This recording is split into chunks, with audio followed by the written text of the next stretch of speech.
You feeling good? All right. I want to do a quick shout out to some of the people I spoke to yesterday at the workshop. I'm so glad to be your first keynote at Industry this morning. Thank you to Industry, MTP, Pendo. Can we make it interactive this morning? Can we do that?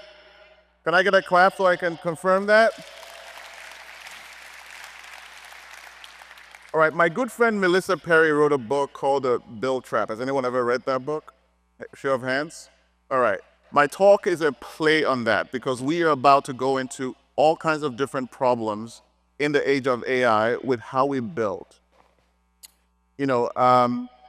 So here we go. First of all, an introduction. I'm Oji Udezue. Mike said some really good words about me. I'm a veteran of these companies that you see on stage. I was Chief Product Officer at Typeform and at Calendly, Head of Product at Atlassian. And I ran tweets and the conversations team at Twitter pre-Elon, just before he came in. These days, I'm a partner at Product Mind, which our mission is essentially to help product people and builders build even better products, the right products. We've been doing that for years because we try to help people with product strategy, product education, especially with AI coming on. And these days, I'm a general partner as well in a venture studio called Phalanx Ventures. In the last 3 years, I've been hard at work building AI native products. AI at the core is what we called it. And we are realizing that we are in a period of really, really great change. My partners and I have decided that we'll be a part of solving the problem and rewriting how people build over the next decade. And the 3-speed trap is one of the first things we want to call your attention to. Now, I'm going to talk about this.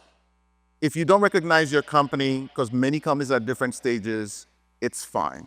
But I can assure you that some of these problems will catch up to you, so it's a good idea to understand how to deal with them.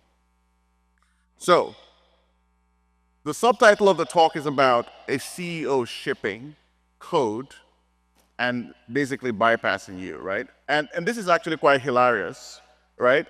I do a lot of time on Reddit, and one day in the product management channel, I saw a panic post of a PM basically saying that his CEO had vibe coded a feature, hung out with a CRO, and they had put up a page, and they said pre-selling the product, and they bypassed everyone, right?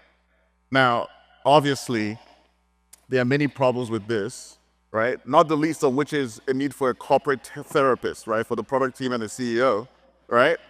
But this lack of trust and inflexibility in the product system is causing chaos in places already, and it's going to continue to cause chaos. Because when the tools to build and to write code are available to everybody, not just developers, and that speed of development is speeding up so tremendously, you are going to have some problems.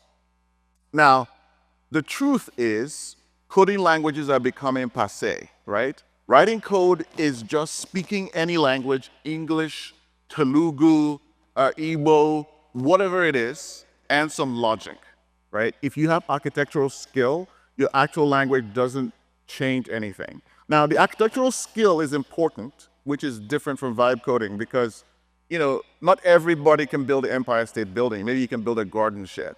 So that part is really, really important.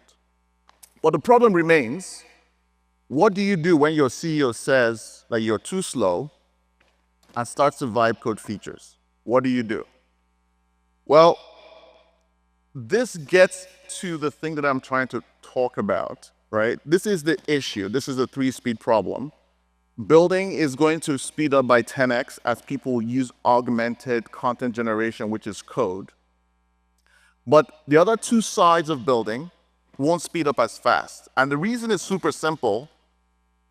It doesn't depend on just us. The first problem, which is listening and discover customer science, depends on customers, and they live outside your organization for the most part.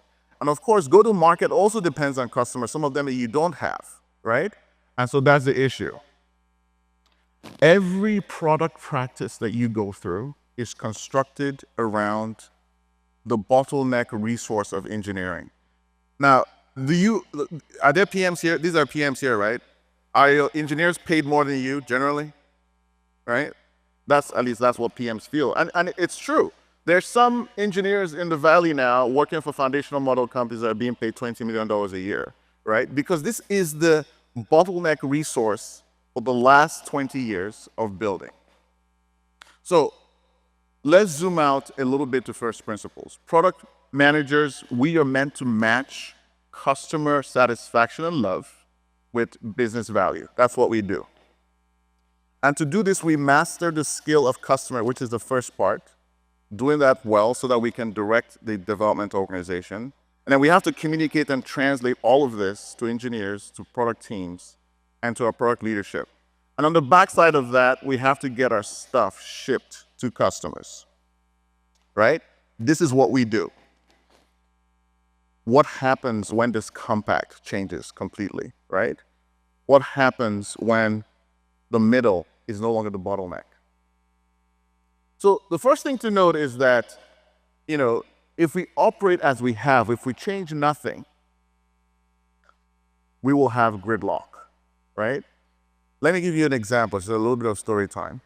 I spoke at South by Southwest in Austin this year, and I ran into an augmented staffing company, engineering company in Eastern Europe, and they told me that if they get a call from a customer that says, hey, build this for me, 4 hours later, they have a prototype ready for that customer because of new AI tools. This is really, really fast.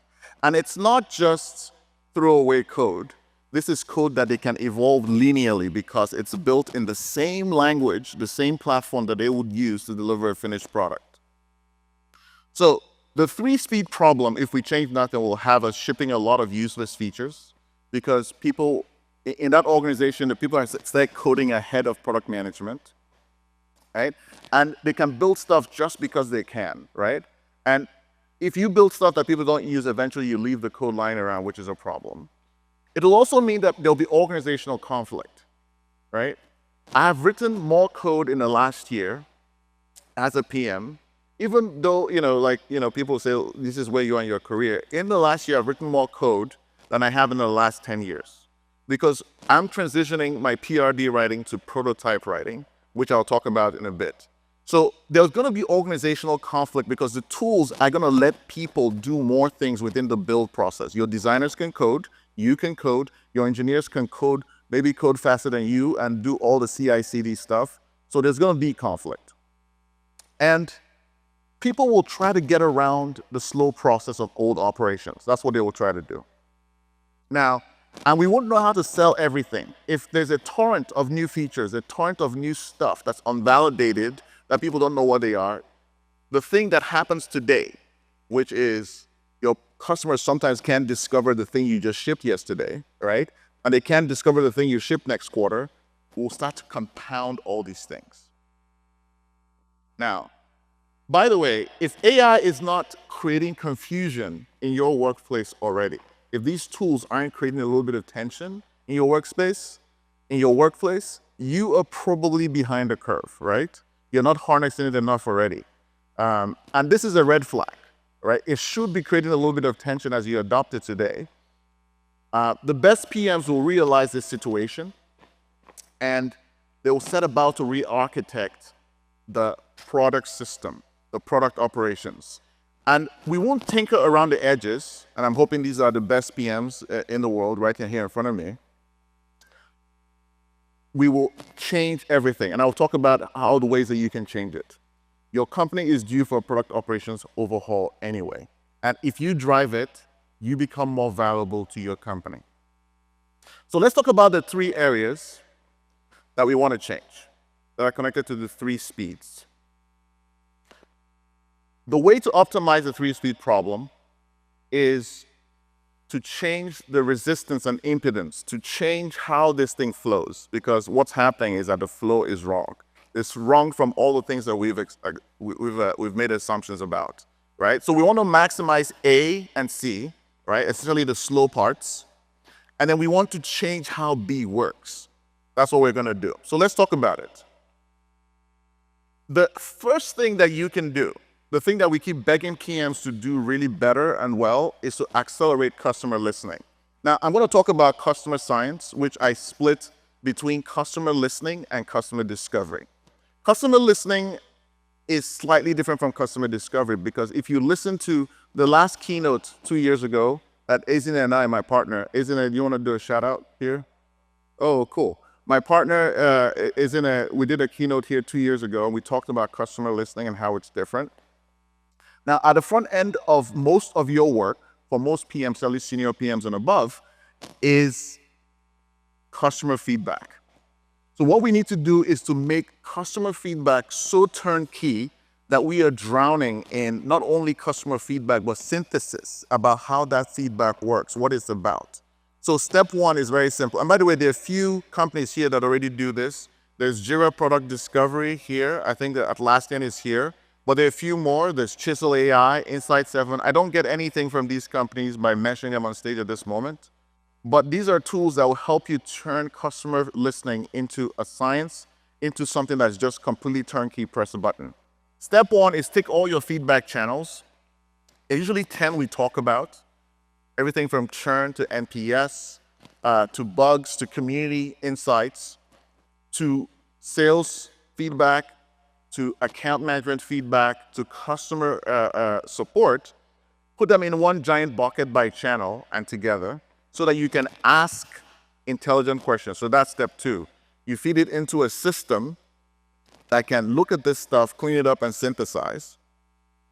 And step 2A is really asking smart questions about this data. Now, some of the questions you can ask of data that you consolidate like this can be actually really very sophisticated. You can ask things like, okay, what can we do to make customers happier with our existing features? If you're a growth team, you can ask questions like, what are the opportunities for driving more retention, more activation? If you have enough data, you can create a system using an LLM to figure this stuff out so you don't have to spend the hours for it. Step 3, by the way, is advanced. In the best PM companies, what people are doing, they're connecting this expert system to Jira, to your code base, and to your ticketing system. And you can make this system not only file tickets for you, right, based on the top 10 things that can optimize growth and activation or whatever it is. You can make it write your PRDs, right? And in certain cases, you can use cursor code or whatever you use, GitHub Copilot, to write the PR that checks in the code. Now, you don't have to check it in, right? LLMs aren't that good yet. But you can get these PRs off to dev to get them started off a blank sheet of paper. So this is how you speed up customer listening. Now, the next one is discovery pace. This is about the second part of customer science, which is customer discovery. Discovery is usually tuned to whole new things, new value propositions. It's staying with a customer, studying them, looking at what they do, not just what they say. It's applying judgments to what they don't say, right? And discerning what's painful, what's a sharp problem still for them, right? That's what we think about as customer discovery. Discovery, like I said, is useful when you're building new things. And what you can do is to make discovery on tap. Now, a few things, I think people struggle with this one, but I'll tell you a few things that we try to do. You can watch users, you can connect them to session watching. These tools like FullStory and LogRocket are becoming so turnkey. They watch your customer so you don't have to. They distill what's difficult about the customer session. They filter it for the top 10. And some of them can actually go as far as writing a PRD for you. So you need to start finding those tools. So a few other tips in speeding up customer discovery is community-powered discovery. One of the things I did at Twitter when I ran conversations was I built like 5 communities that corresponded to my target customer for new products I built. And those people just sat around. Every time I was curious, I just went to them on Discord or Slack, and I said, hey, how about this thing? What do you think about this stuff? And it made customer discovery so much easier. The other thing, and cheat code, is AI-powered research. Very recently, I was doing pricing for a product, and I took the research mode of GPT, and I asked it to survey the market space. I asked it to figure out all the different pricing structures and to recommend some pricing structures. Now, this is the first time I'd ever done that. I used to spend $1 million on Simon Kucher to do pricing in every company I've ever been. I took that pricing report that he did, and I sent it to a very fancy consultant friend of mine who works for Bain Consulting, high dollar stuff. And I asked him to look at it, and he said it was pretty good. You can do a lot by using the research functions, because these LLMs, they know a lot about the internet. You shouldn't probably trust them completely. You should always check. But you can do a lot in terms of customer research, customer intent. There's a different kind of intent questions you can ask when you're doing customer research, which is, what does this behavior mean for customer intent? You can ask some of those questions. Now, continuous feedback farming is sort of what this is about, which is embed discovery in everything. Sometimes when I launch a new experimental feature, I'll put a little feedback button on the feature, not just in the entire product. You should do those kinds of things so you constantly understand what customers think. The middle part is probably where we need to think different. So for the first part, we want to speed it up, customer science. The middle part, we have to think different, right? Remember the story I told you about the oil company that can create a prototype in 4 hours straight. If your engineers speed up, first, you have to not slow them down. We have to keep pace. But the way to do that, and the thing that you can't put your foot off the pedal, is keep them pointed in the right direction. This is our job. This is the one imperative. And how you do that is you speed up the first part like I talked about, and then tools, tools, tools. You need to figure out how to use Cursor, how to use all the dev tools. One of the most important things is you have to figure out how to move to code faster. Now let me tell you, after 25 years of being a PM, here's the way it goes. You get a new idea, new discovery insight, new feedback insight. You write a document, PRD, you do design, and eventually it becomes code. 2 weeks into the sprint, the code becomes the Bible. It becomes the truth. Everything fed into the code, right? And the code becomes the truth all the way to the end, to ship, correct? Is everyone following me? Everyone seeing this? Well, you need to figure out how to get to code faster. I told you I've written more code in the last year than ever before. And the reason is, here's how I do it now when I'm working with Phalanx Ventures, is if we have something to explain to developers, to engineers, I write the prototype. I write the API calls, and then I annotate it. Because there's a lot of user behavior that's dynamic. So code isn't enough sometimes. So I annotate it. So my PRD has become code and annotations. 5 years ago, it was a document with pictures, okay? We need to get to code much faster. Now, this is probably the most important thing, but I'll talk about other ways you can use and change the middle part. If you have excess engineering capacity, one thing you can use it on is fit and finish. Everyone here has done a UX sprint. Make it prettier before we ship. Stop doing that. Do that earlier, okay? Use the engineering capacity for that because it's so easy to do. More ambition, okay? Again, these session tracking tools used to just track sessions, and then you log in and you watch user sessions, 100, 1,000, who knows how much you do. No one actually used them because there are too many sessions, and the signal to noise ratio was terrible, right? But now, in my partnership with some companies, I consulted with Full Story and LogRocket. They don't need you to do that. They will watch the sessions, call them, and show you the top 10, right? This is what I wanted 10 years ago, but they're doing it now because they're more ambitious. And eventually, these features will simply check in code because they'll understand exactly what your customers are doing wrong or what you're doing wrong on behalf of your customers. So these companies, that's more ambition. They are taking a workflow they did a little bit, and they're playing it all the way to the end where the code is. You need to do the same thing. Use excess engineering capacity for more ambition, to solve more problems for your customer. The other way you can use engineering capacity is to kill tech debt. How many times have we said, oh, tech debt, tech debt, tech debt? Well, listen, start a new code base that's AI at the core.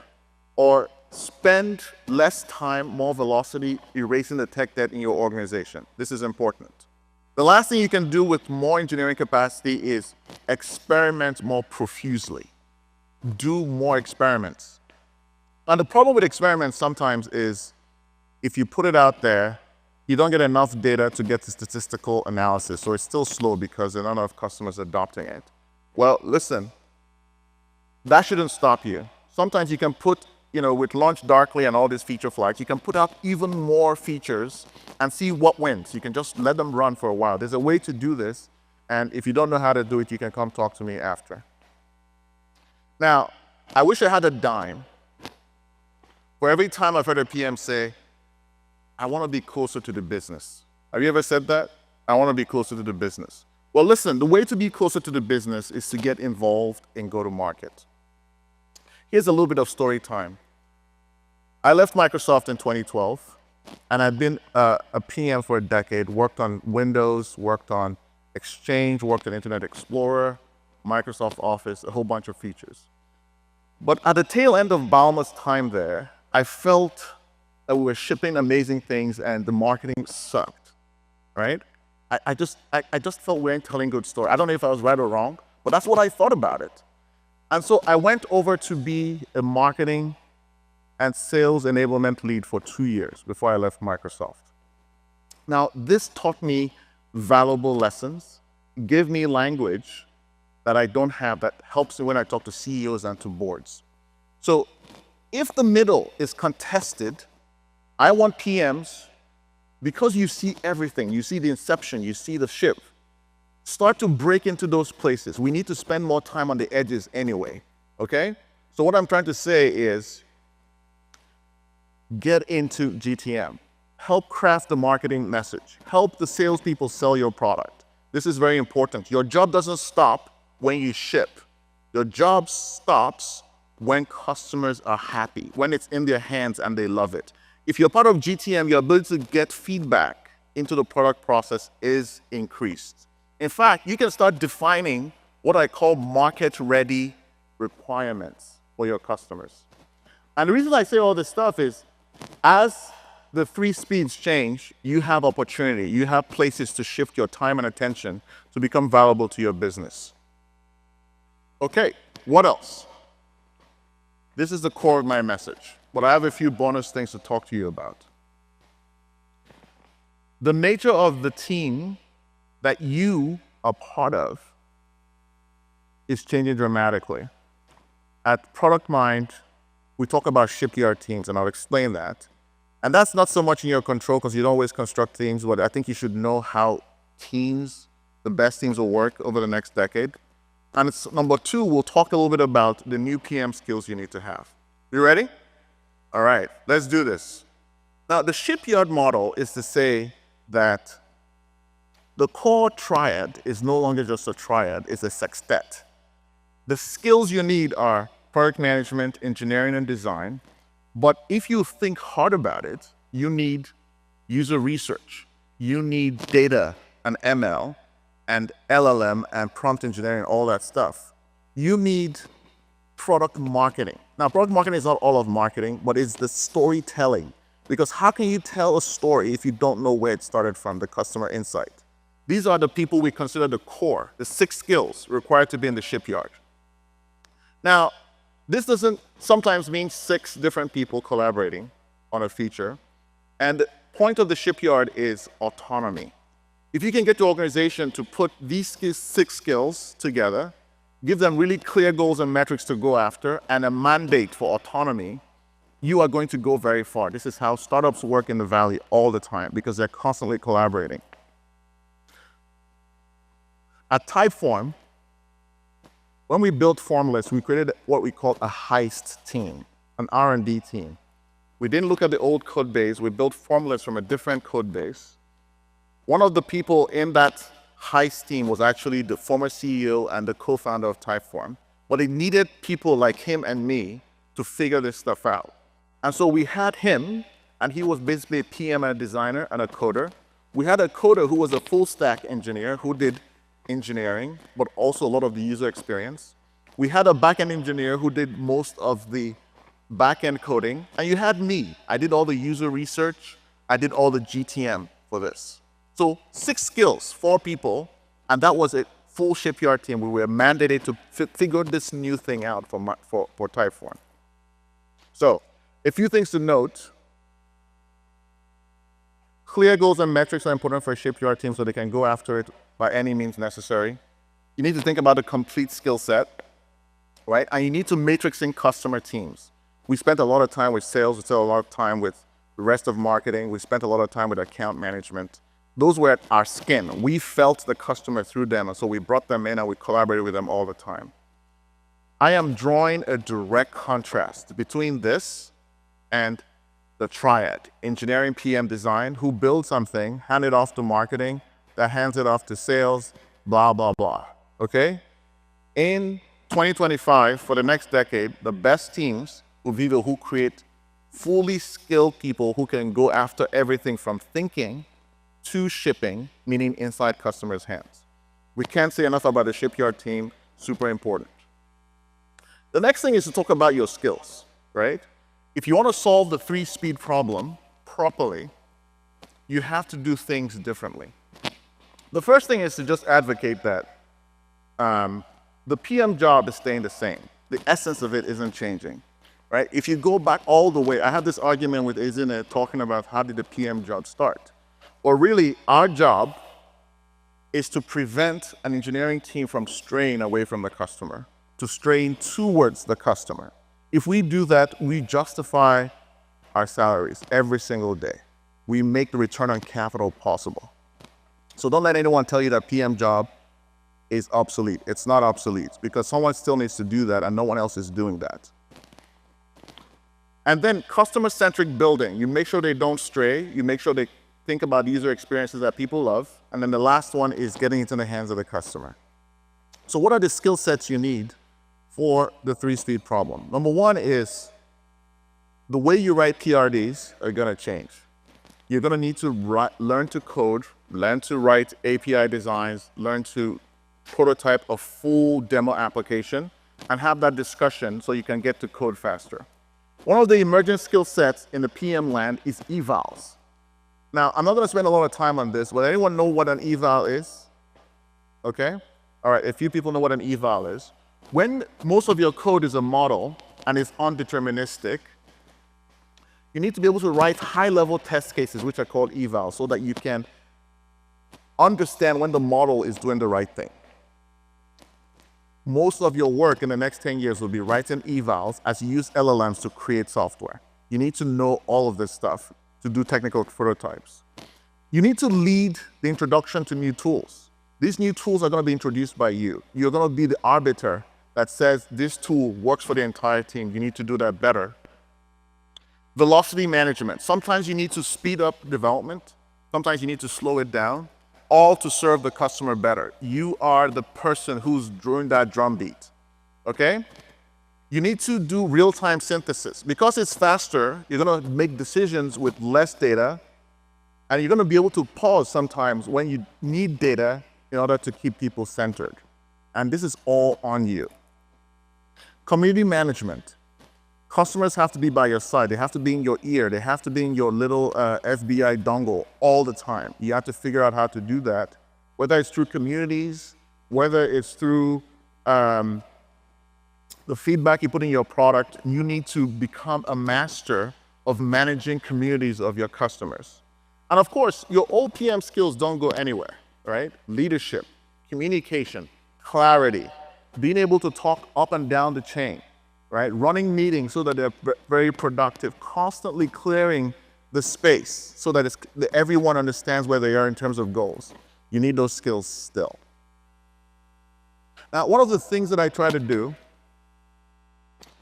is this is an exaggerated protocycle. And the reason I present this slide constantly is that most of us, including me, spend too much time on the center, on the build. We're always in the build. We're always in the build. We don't spend time at the edges. So think about this as a thought experiment for your day, your week as a product person. This is about how you should spend your time. So in an exaggerated fashion, You should have a feedback day where you are marinating in feedback. You should have an insight day where you're thinking about the needs of new functionality, new customer value, new workflows. You should have a building day where you are skipping the PRD, coding the thing that you were thinking about, that is the solution to the problem, right? Sketching it out in different ways. It's now easy, it's now fast. You need to sit with engineering. This isn't the ship code, obviously. No one is going to ship your code to customers. But you can sit with engineering and communicate that and the annotations to harden this. And day 5 is when you spend time with the people bringing this to your customers. Does that make sense? Are you with me? All right, so think about this. Think about distributing your time. How a PM spends their time, as I've found over many years, is by far the most important thing they can do in succeeding. If you're spending too much time on a tiny part of your job, and people are forcing you to do that and you're working only after the day is done, you're probably not going to succeed long term. I've had over 100,000 meetings, PM meetings in my time. And I haven't always done this right. So this is an important pet peeve of mine, so that you can distribute your time better for the next generation of building. Look, you can become the PM who moves faster than your CEO, right? We're going to make this slide available and we can talk after. The CEO starts to code because they see stagnation and slowness amid emerging abundance. That's what makes them start to code. Your job isn't to gatekeep the CEO and to get upset, right? It's to reorchestrate the 3 speeds so that it works for your organization and that you can create new continuous value delivery that people can see and feel. When you master this, you don't just keep up with AI, you lead with it. Let me leave you with a challenge. Is that okay? By next Monday, I challenge you to map out how you will harness new speed when it becomes available, all right?